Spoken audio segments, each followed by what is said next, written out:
Muy buenas noches.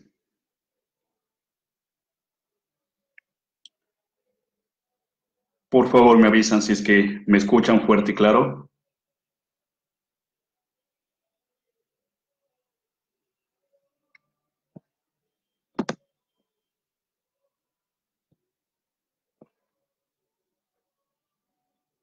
Buenas noches.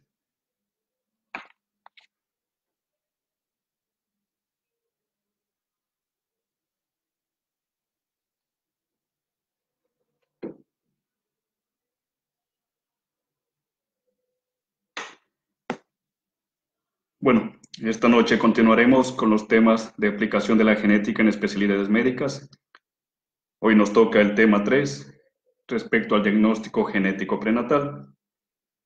Actualmente, y no hace mucho tiempo aquí en el Ecuador y mayoría de países de Latinoamérica, se ha comenzado a realizar exámenes desde que la madre está embarazada para conocer o tener en cuenta ciertas anomalías o defectos que se pudiera dar en el bebé. Empezamos así. Mi nombre es Cristian Ramírez, soy máster en genética, especialista en biología molecular, genetista en la parte pública y privada, docente universitario y miembro activo de la Sociedad Argentina de Genética. Para empezar, vale recordar que el diagnóstico genético prenatal es la detección de un defecto congénito o anomalía en el desarrollo morfológico, en el desarrollo estructural, en el desarrollo funcional y molecular de este feto en la gestante.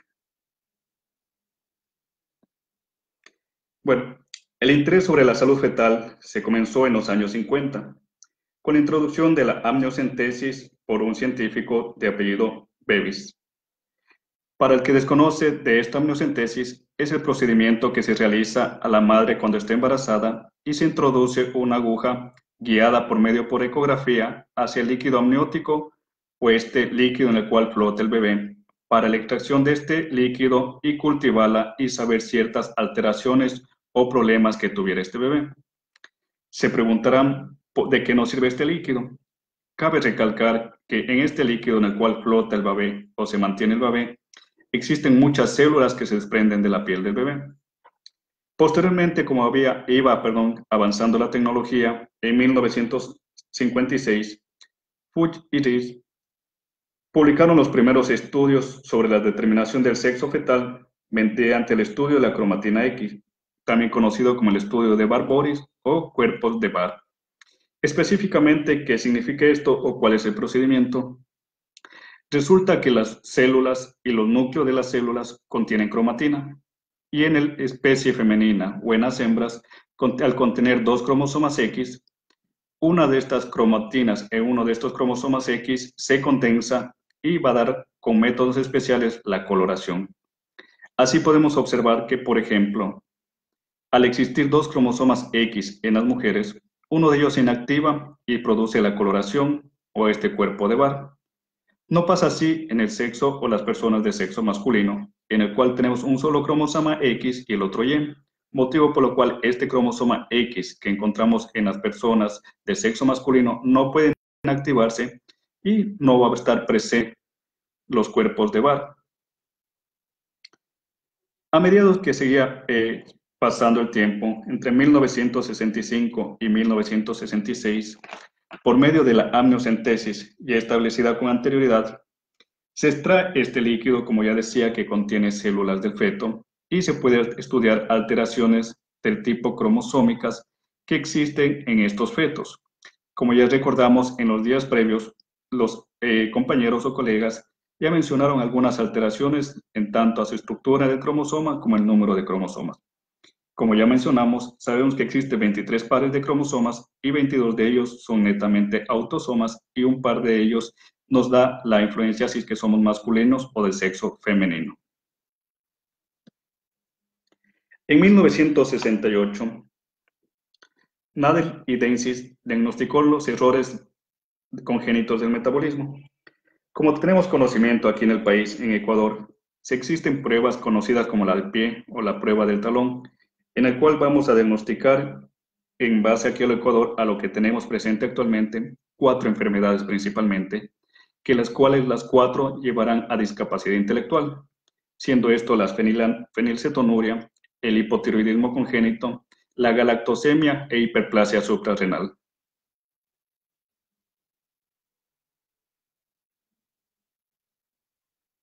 Posteriormente, en 1968, Brock y Stucliffe determinaron que a mayor cantidad o concentración de alfa-fetoproteínas nos daba a conocer que existe una malformación de tipo fetal. La alfa-fetoproteína es una glicoproteína que se produce en el hígado, el intestino y el saco vitelino de este bebé. Al aumentar esta cantidad, nos está diciendo de alguna manera que existe defecto en el tubo neural, principalmente que es en la cabeza o la columna vertebral. Obviamente hay que descartar otras enfermedades, como problemas, por ejemplo, de malformaciones en la barriga del bebé, problemas internos en el bebé, malformación en las extremidades de los bebés o embarazo múltiple. Continuamos un poco hablando sobre la historia de cómo ha ido evolucionando el diagnóstico genético fetal.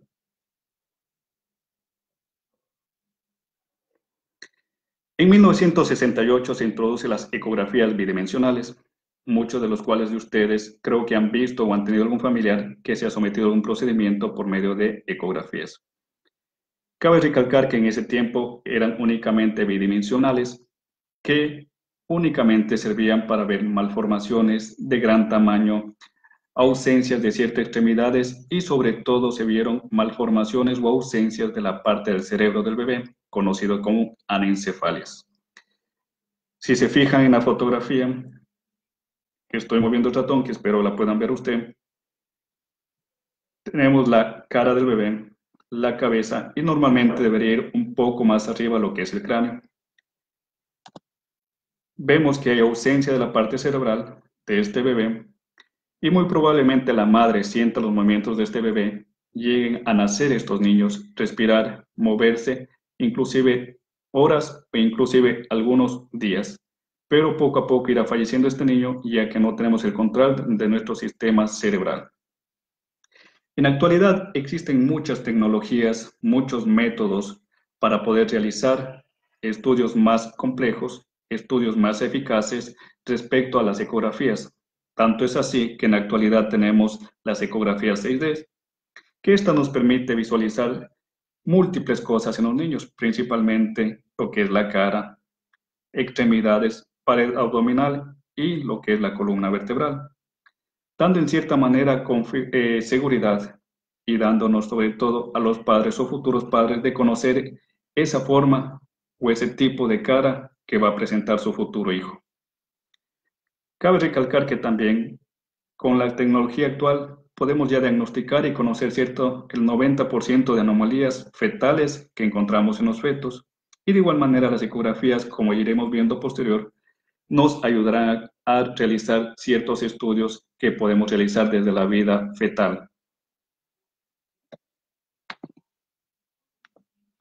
En 1973, Hobbins y Malwen introducen una herramienta llamada la fetoscopía, en la cual se visualiza directamente por medio de cámaras al bebé, viendo su estructura en vivo y pudiendo observar y buscar malformaciones en los diferentes tejidos o en la parte externa del bebé. Avanzamos un poquito en la historia y en 1984 se realizan las primeras biopsias del corión. Recuerden que el corión es la parte que está adosada o pegada al útero y el amnio es el que nos va a dar el líquido amniótico donde se mantiene o flota el bebé. En 1984, Dafos y Cole permiten técnicas de extracción de sangre fetal sin fetoscopía, ya que por la fetoscopía había muchas complicaciones en la madre, principalmente siendo la infección o aumentando las posibilidades de aborto. Esta es una punción directa que se realiza a los vasos umbilicales del bebé, dirigida obviamente por ecografía. Aquí podemos extraer muestras de sangre directa del bebé para posteriormente cultivarla con medio de tecnología en laboratorios y así conocer si es que este bebé trae algún tipo de problema, sea cromosómico como problemas moleculares. ¿Cuál es el objetivo del diagnóstico genético prenatal? Bueno, permite una elección informada a aquellas parejas que presentan un riesgo de tener un hijo con alguna anomalía. Muchas veces hemos visto, y voy a hablar en primera persona, pacientes que acuden a mi consulta por algún tipo de antecedente, algún tipo de problema que ellos tienen en su familia o aquejan ellos, motivo por lo cual, independientemente de su edad, de las personas, vuestros futuros padres, quieren conocer cuál es el riesgo de tener un hijo con ciertas características que presenten o no en su familia. De igual manera, disminuir la ansiedad y proporcionar tranquilidad.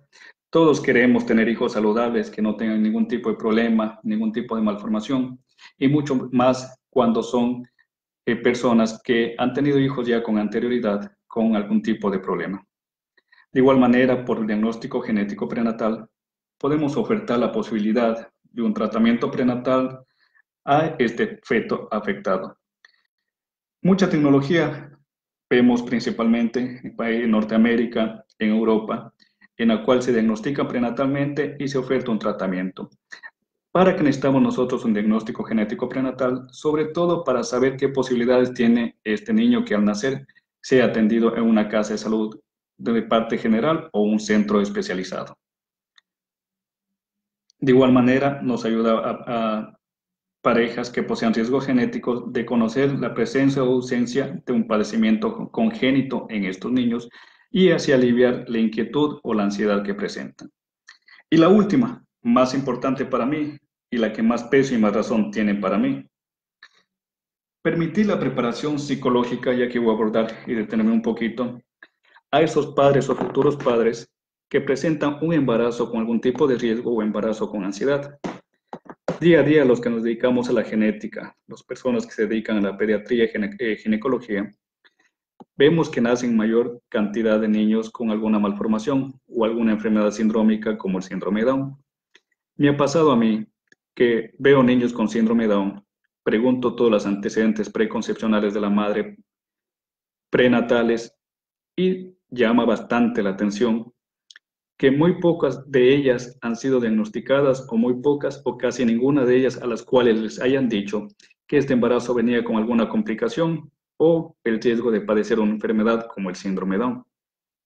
Motivo por lo cual he conversado con ellas y me dicen que ellas, refiriéndose que durante su embarazo les hubiera gustado, les digan que tenía cierta anomalía o cierta complicación para que ellas en sí y su familia se preparen psicológicamente a este futuro bebé que está en camino.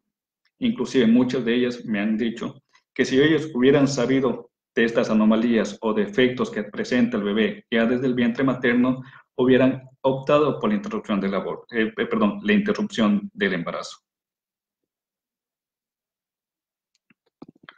Dentro de las indicaciones generales, vamos a referirnos a las distintas, las distintas técnicas de diagnóstico prenatal. Debe ser un acto limitado, a excepción de las ecografías. Independientemente del número de ecografías, nos toca quitar el mito que las ecografías no le producen ni sordera ni discapacidad intelectual al niño. Y de igual manera se debe considerar un diagnóstico genético prenatal cuando la anomalía fetal es tan elevada y pone en peligro la vida del feto, como por ejemplo anencefalias, malformaciones visuales que se realizan mediante la ecografía, malformaciones que sabemos que cuando nazca ese niño vivirá pocos segundos o malformaciones que darán complicaciones a la vida de este niño a futuro. Indicaciones principales: edad materna avanzada. Aunque existen variables opiniones, por lo general se considera por edad avanzada las mayores a 35 años de edad. En una gestante de esta edad de riesgo a tener una anomalía es aproximadamente igual al riesgo de abortos asociado a la disminución de técnicas aplicadas al diagnóstico prenatal. En la actualidad atiendo a 200 o alrededor de 200 niños con síndrome Down y el 90% de estos niños con síndrome Down son hijos de madres que las edades en las cuales ellas quedaron embarazadas es de 18 a 30 años de edad. Todos tenemos conocimiento, las personas que han leído un poquito de literatura médica, en los libros está escrito que a mayor edad materna, pasados los 35 o 37 años de edad, aumenta las posibilidades de presentar a una mujer un niño con síndrome Down. Lastimosamente acá donde yo trabajo, en la región que yo trabajo, no se está cumpliendo, no es la realidad.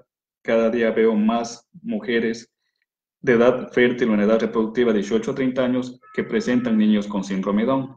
Y de igual manera estoy viendo mujeres embarazadas pasados los 37, 40 años de edad que tienen niños absolutamente sin ningún tipo de complicación, como es el síndrome Down. Otra indicación principal son los hijos previos con anomalías, sobre todo con anomalías cromosómicas, como el mismo síndrome Down. El riesgo de tener un hijo con una anomalía cromosómica en aquellas progenitoras que ya tienen un hijo con anomalías puede ser mucho mayor al resto, posiblemente debido a la presencia de un mosaicismo germinal, aunque no se conoce por completo el mecanismo que se hace que se incremente. Toda madre con antecedente con síndrome Down, de niño con alguna malformación que haya nacido, debe ser para su próximo embarazo realizado un diagnóstico genético prenatal. De igual manera, presencia de progenitores con enfermedades genéticas. Hay muchas enfermedades que los padres presentan o son portadores de esta enfermedad, pero no la padecen. Ya días anteriores habían explicado a mis compañeros respecto a enfermedades recesivas. ¿Qué significa esto? Que los padres portan el gen defectuoso, mas no manifiestan la enfermedad como tal, pero presentan una posibilidad de un 25% por cada embarazo. Cabe recalcar, no es por el número de hijo, de presentar a este hijo esta anomalía. Algo bastante común que se presenta acá en la zona es el síndrome de Laron. Recordarles brevemente que es una enfermedad que se caracteriza por baja talla y deficiencia a lo que es la glucosa. Muchas veces vemos padres de talla normal, hermanos de talla normal y uno o más miembros de su familia presentan baja talla. Justamente a esto se refiere con lo que son progenitores de enfermedades genéticas. Historia familiar de alteraciones genéticas. Son trastornos que se puede detectar mediante análisis bioquímicos o de genética molecular. Suele tratarse de defectos moleculares. Ya habíamos hablado sobre los patrones de herencia con anticipación. Por ello, el riesgo de recurrencia suele ser del 25% o el 50% en dependencia de la enfermedad que estamos buscando o la enfermedad que presenten sus familiares. Cribado en el suero materno o por alteraciones ecográficas que presente la madre durante la gestación. La visualización de anomalías fetales mediante esta técnica es motivo suficiente para recordar por la realización de estudios genéticos o diferentes análisis dependiendo de las anomalías detectadas, siempre y cuando, y cabe recalcar, que tengamos un médico imagenólogo o la persona que realice la ecografía que esté altamente preparada y sepa reconocer estas malformaciones que son, por lo general, al ojo de cualquiera de nosotros, muy pocas veces visualizadas de forma fácil. Otra de las indicaciones es historia familiar de anomalías ligadas al cromosoma X. Si están escuchando médicos, sabemos que la hemofilia o el daltonismo es ligado al cromosoma X, que las portadoras son las madres y los que van a padecer la enfermedad son los varones. Como una anécdota para ustedes, yo tengo una niña paciente con hemofilia. ¿Qué pasó con ella? El padre tiene hemofilia y la madre es portadora para hemofilia. Por ende, sí podemos ver y visualizar y atender mujeres con hemofilia. De igual manera, defectos del tubo neural, como ya habíamos hablado, mediante exámenes complementarios de la alfa-fetoproteína, nos ayuda a conocer exactamente cuál es el problema que padecen estos fetos y a qué nivel se encuentra, porque no es lo mismo un defecto del tubo neural a nivel del cerebro que a nivel de la médula espinal o de la columna. De igual manera, madres abortadoras habituales se consideran aquellas mujeres que han tratado de embarazarse o quieren embarazarse o se embarazan y tienen más de 3 abortos, motivo por lo cual en ellas hay que hacerles un diagnóstico genético prenatal, comenzando desde exámenes hormonales, siguiendo con exámenes de sus estructuras anatómicas y llegando inclusive a realizar estudios moleculares o cromosómicos para ver alteraciones que presenten en sus genes. Si fuera negativo alguno de estos exámenes, se realizará los exámenes a su pareja. Factores externos. Cada vez es más común exposición a radiaciones, exposiciones a infecciones, uso de medicamentos sin prescripción médica, ingesta de droga, ingesta de alcohol, de tabaco y de sustancias ilícitas o de consideración de fiscalización. Técnicas. Hablaremos un poquito sobre las técnicas que podemos realizar en las mujeres gestantes para llegar a un correcto diagnóstico. Tenemos las técnicas no invasivas y las técnicas invasivas. Las técnicas no invasivas. La información sobre el feto nos aporta la madre de forma directa o indirecta, tanto haciéndole un cuestionario, una anamnesis, preguntas, exposición a químicos, tóxicos, radiación, a ingesta de medicamentos o que crean que ellas puedan alterar este medicamento o lo que hayan ingerido alterar el feto. Y de forma indirecta por exámenes de sangre rutinarios que se puede realizar a la madre o ecografías a través de su abdomen. Y las técnicas invasivas son tomas de muestras de tejido del feto, como ya veremos con posterioridad. Comenzamos por las técnicas no invasivas. Examen de sangre y orina materna. Son exámenes rutinarios que permiten la detección de anticuerpos específicos frente a determinadas enfermedades infecciosas.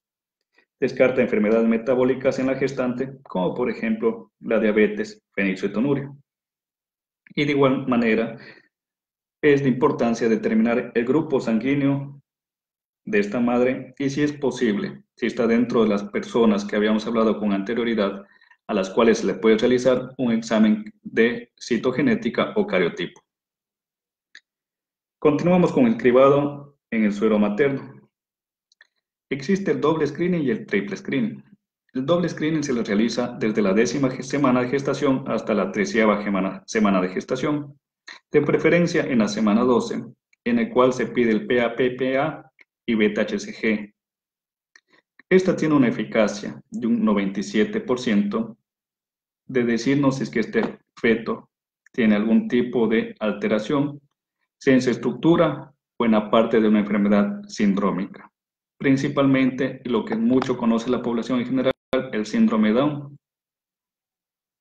El triple screening se realiza de las 16 semanas a la 20ª semana, en la cual podemos valorar alfa-fetoproteína, estradiol conjugado y HCG, con una efectividad del 94%, nuevamente para ver alteraciones en el feto del bebé y posibles cromosomopatías, como es el síndrome Down, el síndrome de Turner, trisomía 13, trisomía 18.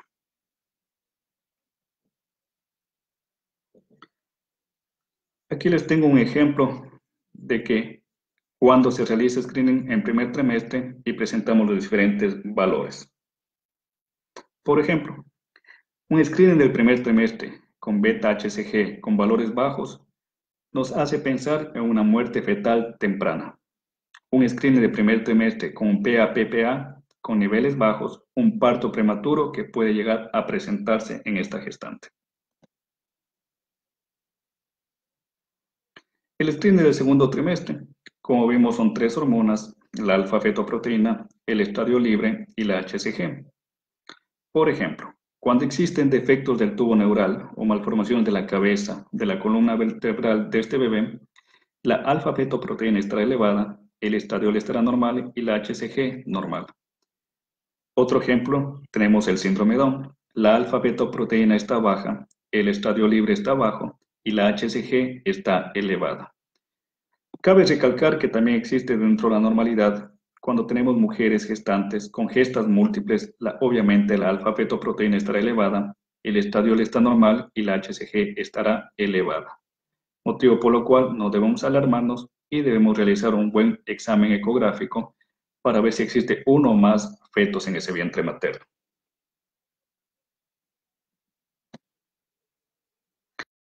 Técnicas no invasivas tenemos, como ustedes conocen, la ecografía. Es una técnica vital en el diagnóstico prenatal, ya sea como un método diagnóstico en sí mismo o como un procedimiento de apoyo, como habíamos indicado, a realizar las diferentes técnicas que ya veremos a continuación. La principal objetivo de la ecografía son fijación de la edad gestacional, conocer la biometría de este bebé, determinar la vitalidad de este bebé y ver los latidos cardíacos. La translucencia nucal es el pliegue que podemos observar aquí, que normal es hasta 3 milímetros y se lo realiza desde la 11ª semana de gestación hasta las 13.6 semanas de gestación. Una translucencia nucal mayor a 3 milímetros nos haría pensar en una cromosomopatía y principalmente el síndrome Down, siendo una efectividad de un 91%. De igual manera, siempre se debe valorar durante estas semanas de la 11ª a la 13.6 el hueso nasal. Cuando existe el síndrome Down, suele estar hipoplásico o ausente, pero no necesariamente los fetos que presenten hipoplasia del hueso nasal van a tener un síndrome Down, motivo por lo cual su efectividad es del 73%.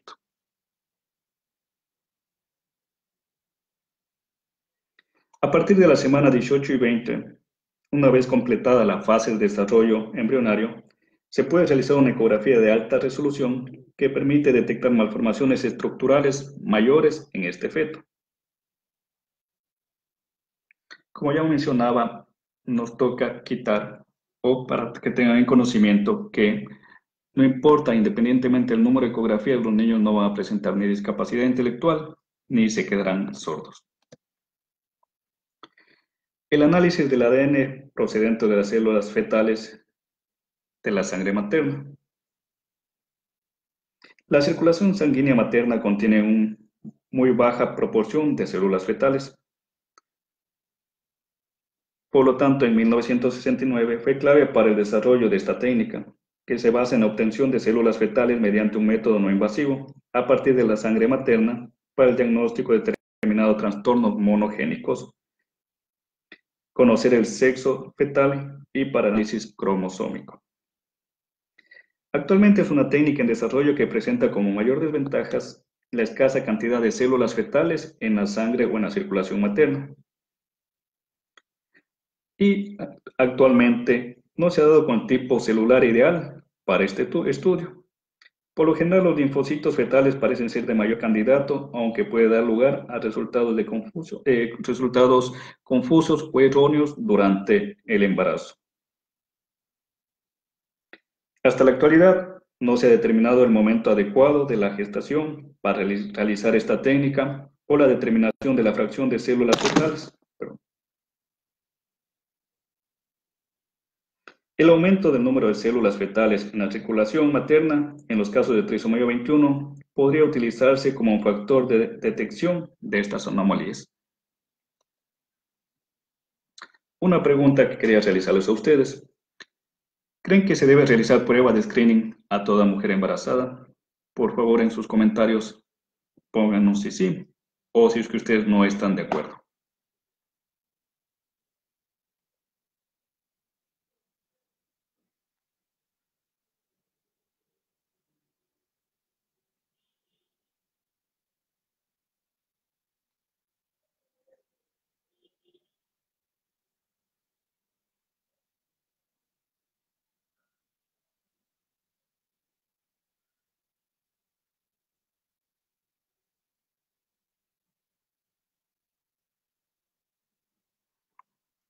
Continuamos.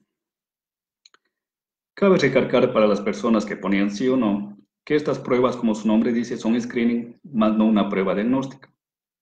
Si alguna de estas pruebas de screening resulta positiva, se deben realizar pruebas netamente diagnósticas para tener una confianza del 100% de conocer, de saber ante qué problema nos vamos a enfrentar cuando nazca este bebé. Si el screening es negativo, el riesgo de tener alguna patología es baja, pero no nula. Como dicen el nombre de estas pruebas, son netamente screening, más no diagnósticas. Entraremos a las técnicas invasivas. La amniocentesis. Se trata de una técnica invasiva mediante la cual se consigue la extracción de líquido amniótico con una punción a través del abdomen de la madre guiada por ecografía. Es una prueba sencilla que se realiza de manera ambulatoria en las madres, no necesita anestesia local y este líquido que se extrae, se cultiva o se realiza pruebas de laboratorio para conocer las células que presentan el feto, ya que este feto está con constante descamamiento y la podemos realizar entre la semana 14 a 16. Podemos recalcar que la amniocentesis se ha establecido como una técnica de rutina en pacientes mayores de 35 años de edad. Previo a la realización de amniocentesis, es necesario realizar una ecografía para ver la vitalidad fetal, la edad gestacional, el número de fetos y la normalidad estructural y posicional de este feto para así que cuando se introduzca la aguja no vayamos a lastimar ni la placenta ni el feto. Por medio de esta amniocentesis podemos obtener la alfa-fetoproteína para, como ya habíamos hablado, ver malformaciones del tubo neural, malformaciones en la cavidad abdominal o alguna extremidad de este feto. De igual manera podemos extraer este líquido, cultivarlo y conocer el cariotipo de este niño para conocer si existe o no cromosomopatías. Al lado derecho de su monitor de su pantalla pueden ver cómo es en realidad un cariotipo. Este es el cariotipo de un ser humano de sexo femenino. Un poco diferente al cual vimos en el colegio o hemos visto o nos hemos acostumbrado a ver en forma de X. Como ya sabemos, tenemos 22 pares autosomas y un par que nos determina el sexo que presentamos. Actualmente, un cariotipo normal demora de 12 a 20 días en que nos entreguen los resultados, pero a medida que ha avanzado la tecnología por medio de PCR o técnicas especiales de FISH, podremos tener un cariotipo ya en 24 horas. El riesgo de estas madres, el cual es la principal pregunta de estas gestantes a las cuales se realiza este procedimiento, es de 0.5 al 1% de presentar riesgos de infecciones, abortos o lastimar al feto. Se debe aprovechar también si se conoce que la madre es de grupos sanguíneos de factor RH negativo, se puede realizar la inmunización de estas madres para que cuando nazca el feto o para posterior embarazo no tenga complicaciones. Les presento aquí 3 ejemplos de cromosomopatías o de alteraciones cromosómicas. A su lado izquierdo está en un círculo rojo 3 cromosomas en el cromosoma 21, dándonos a conocer que se trata de un síndrome Down por trisomía 21. En el medio tenemos que en el par 18, el cual está rodeado del círculo rojo, 3 cromosomas 18. Y en la parte derecha de su pantalla podemos ver un cariotipo que únicamente señala la flecha una persona que tiene un solo cromosoma X, conocido como síndrome de Turner o 45X. Por lo general se caracterizan estas personas por ser obviamente mujeres de baja talla, dificultad a quedar embarazada y con la separación de los pezones o de las mamas en su pecho.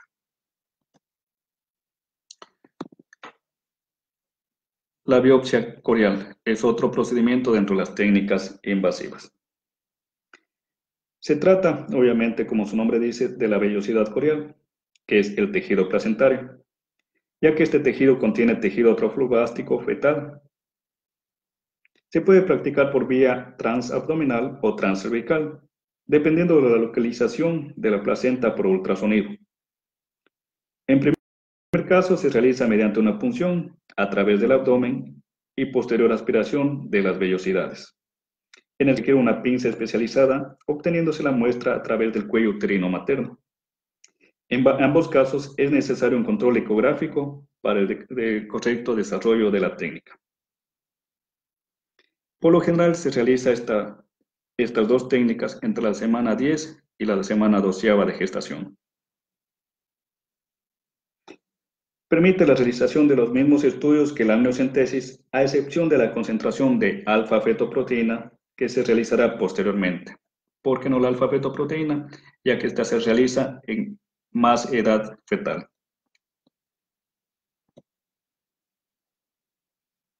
¿Cuál es la ventaja de la biopsia corial? Nos permite realizar un estudio temprano de la gestación, permite reducir el periodo de incertidumbre de los padres y de la madre y aumenta la posibilidad de planificar de las intervenciones más adecuadas si presentara algún tipo de complicaciones este feto. Permite la observación de resultados de forma más rápida. El problema y su desventaja que presenta un mayor porcentaje para infecciones, para daño fetal o infecciones de un 2 a 5% que es mayor al de la amniocentesis. Otro problema es que se puede contaminar con células maternas y darnos resultados ambiguos o un falso positivo.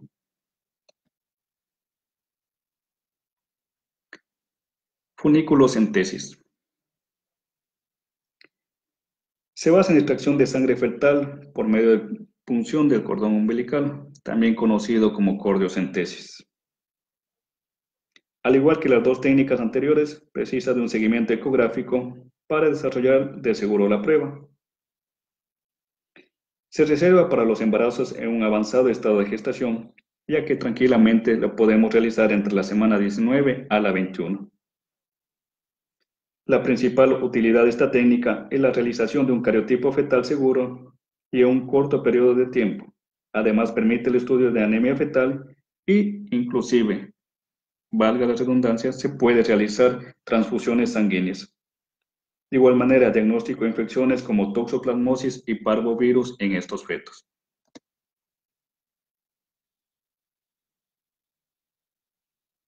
La tasa de pérdidas fetales debido a funiculocentesis o cordocentesis aumenta a un 4% de complicaciones, motivo por lo cual es una técnica restringida en aquellos casos en los cuales se han detectado anomalías fetales por ecografías, se conoce de errores metabólicos congénitos y han fallado los cultivos de líquido amniótico extraído en la amniocentesis, o también se hayan tenido resultados ambiguos en la.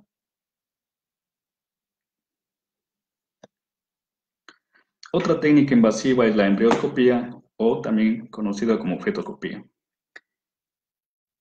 Esta nos permite la visualización directa del feto mediante la introducción de un endoscopio en la cavidad amniótica de la madre. Obviamente siempre bajo control ecográfico. Permite valorar de forma más precisa malformaciones que se presente este bebé.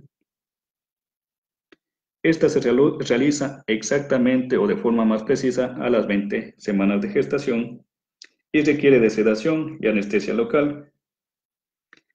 De igual manera necesita un personal altamente calificado y es un método un poco más costoso.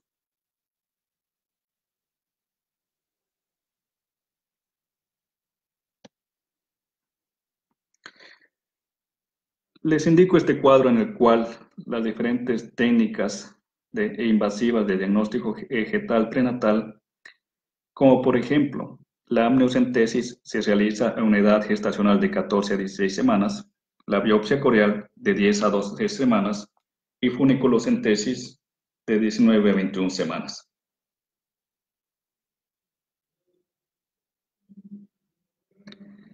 Los riesgos o pérdidas fetales con la amniocentesis es de un 0,5 o un 1%, la biopsia corial, las complicaciones de 1 a 2,5%, la funiculocentesis, una pérdida fetal de un 4%. Veamos las ventajas y desventajas de estas técnicas. Ventajas. Por medio de la amniocentesis, podemos extraer para la alfa-fetoproteína, para estudios citogenéticos y se requiere de escaso equipamiento. Para la biopsia corial se realiza a edades más tempranas, como podemos ver en los cuadros, es menor tiempo de espera para los familiares y un diagnóstico precoz o certero. Y la funiculocentesis son resultados mucho más rápidos y nos sirve cuando haya existido fallo en los diferentes o en los anteriores exámenes. Las desventajas.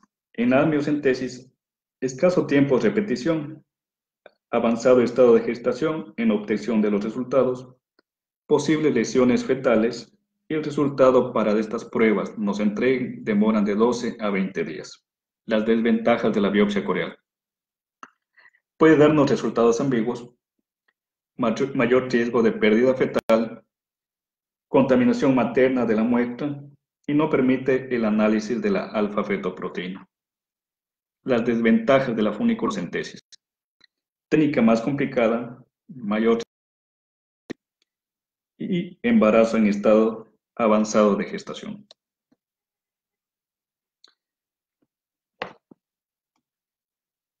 Muchas veces me han preguntado si acá en el Ecuador tenemos la posibilidad de realizar un diagnóstico genético preimplantacional, disculpen, porque muchas veces estas parejas o familias conocen de ciertas condiciones o situaciones o enfermedades sindrómicas que presentan su familia y no quieren traer nuevamente niños con complicaciones o simplemente no quieren tener niños con algún tipo de enfermedad.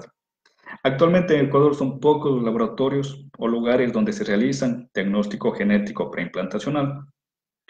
Cabe recalcar que se debe utilizar en parejas con antecedentes de enfermedades,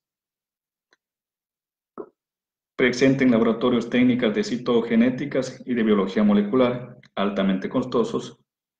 Por lo general se selecciona embriones no portadores de la enfermedad, por lo cual después de la unión del óvulo y espermatozoide, se analiza estos y se realiza exámenes para ver si padecen o no padecen la enfermedad. Posterior, al conocer si es que padecen o no padecen la enfermedad, se escoge, por digamos así, a los sanos y se transfieren al útero materno. Suena feo, pero los embriones que presenten algún tipo de enfermedad o algún tipo de complicación son desechados. Posteriormente se realizará la fecundación in vitro, pero todavía es muy controversial porque estamos eligiendo ya seres vivos quienes están aptos o quienes no son aptos para ser implantados en esta mujer que quiere quedar embarazada.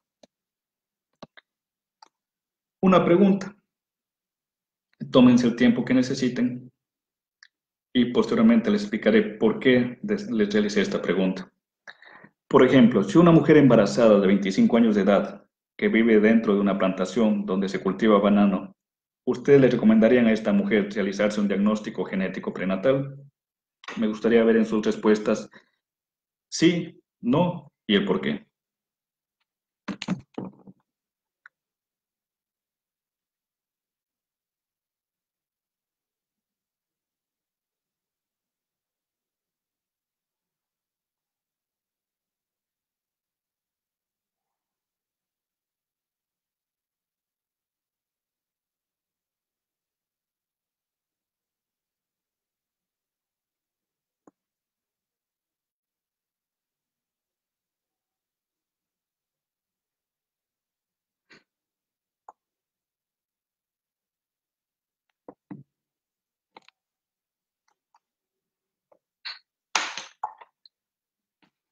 Tomen su tiempo, no hay ningún problema.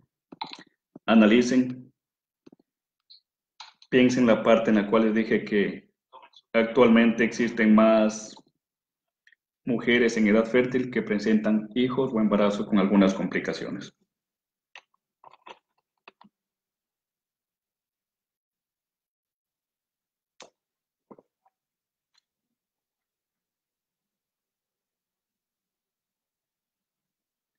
Muy amable a las personas que están respondiendo, no hay ningún problema. Sí me gustaría también que las personas que responden positivamente me digan el por qué.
Totalmente de acuerdo con la mayoría de personas que puso sí.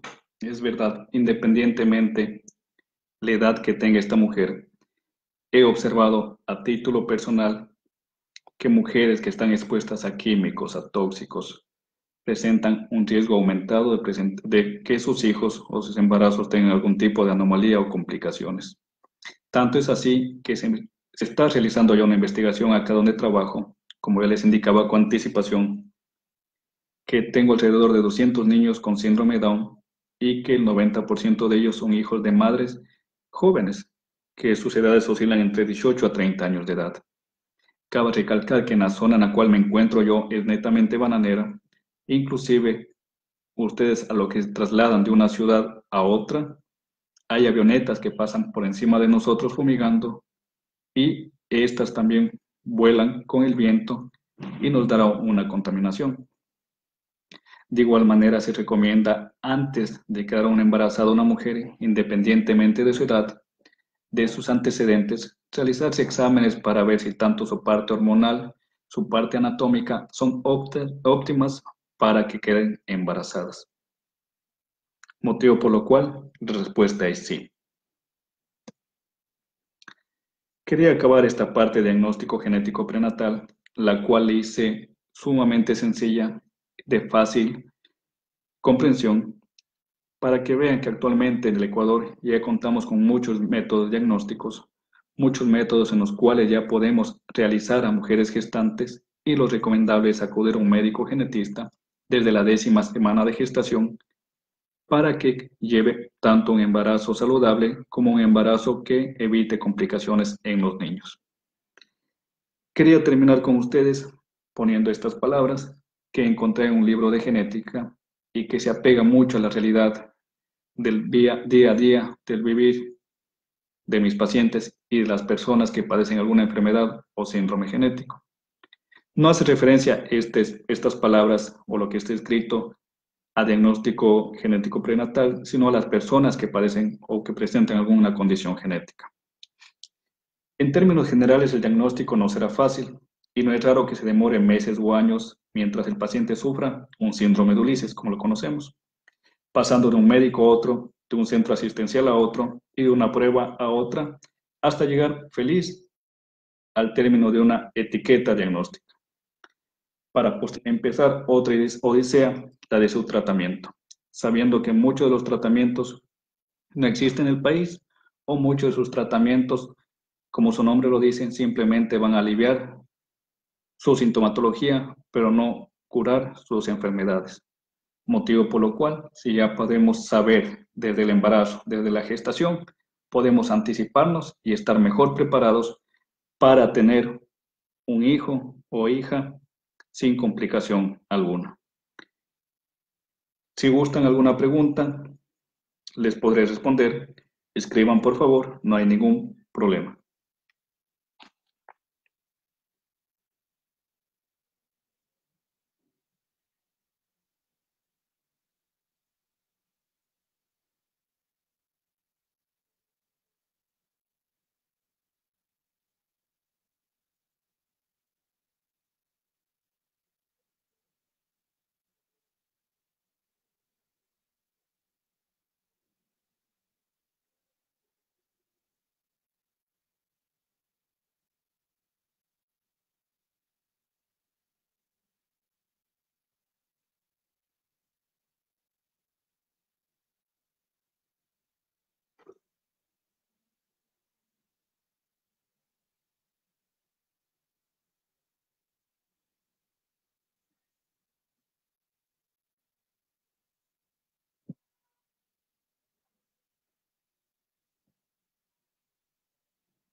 A ver, esperemos me estén escuchando.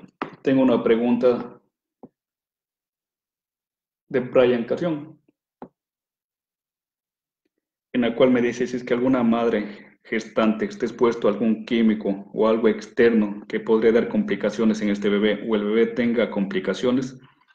Cabe recalcar que la ley del Ecuador únicamente permite la interrupción del embarazo a gestantes cuyo feto ponga en peligro la vida de la madre y a gestantes que tengan discapacidad intelectual y hayan sido violadas.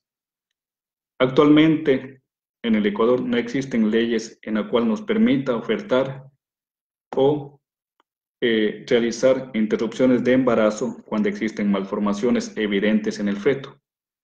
Lastimosamente, muchas personas a las cuales hemos dado el diagnóstico genético, el asesoramiento genético, y le hemos dicho las condiciones a las cuales van a presentar sus niños ya cuando nazcan, obviamente comienzan con la depresión, ansiedad, y posteriormente tratan de realizarse algún tipo de interrupción de embarazo, muchas de las veces clandestinamente, y las futuras complicaciones que existen al realizarse procedimientos en lugares no calificados. Entonces, para responder, no está permitida la interrupción del embarazo por malformaciones fetales en el periodo gestacional.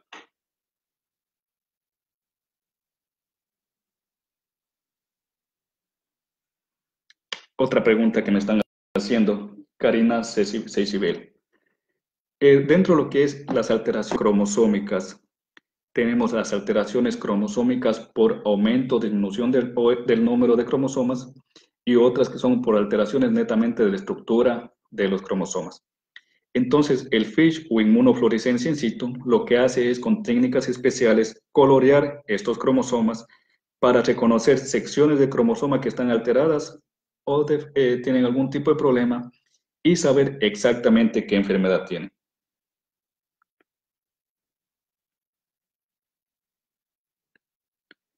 Otra pregunta que me realizan es si yo recomiendo realizar screening durante el embarazo, sea el doble o el triple screening. Les mencionaba que lo ideal es que toda mujer planifique su embarazo para conocer todos sus antecedentes, posteriormente hacer la valoración y el seguimiento desde la 10ª semana de gestación y ofertarle un doble screening a la 12ª semana de gestación, tanto con la parte hormonal como prueba ecográfica. Cabe recalcar que las personas que se realizan o se someten a este screening, al doble screening, primero deben realizarse la ecografía fetal, en la cual se debe medir la translucencia nucal, y posterior con esta ecografía y el medido de la translucencia nucal, realizarse el doble screening, ya que así nos ayudará a darnos resultados más precisos y más confiables. En cambio, con el triple screening, la edad gestacional ya está más avanzada, valoramos las 3 hormonas, en las cuales también nos piden ecografías de las 16 semanas, que es lo ideal. Se acude al laboratorio, le hacen detección de sangre en el suero materno, lo analizan y por medio de programas especializados para estos, le dicen la posibilidad de tener principalmente, y lo que más se conoce, síndrome Down, o las alteraciones cromosómicas como síndrome Down, síndrome de Edwards, síndrome de Patau, síndrome de Turner.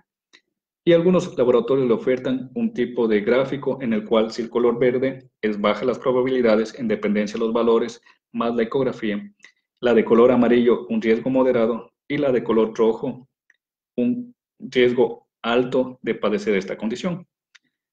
Pero repito nuevamente, son screening nada más, que lo ideal sería hacerles técnicas invasivas directas a este bebé, siempre y cuando uno de estos dos screening nos den algún tipo de indicación o de alerta.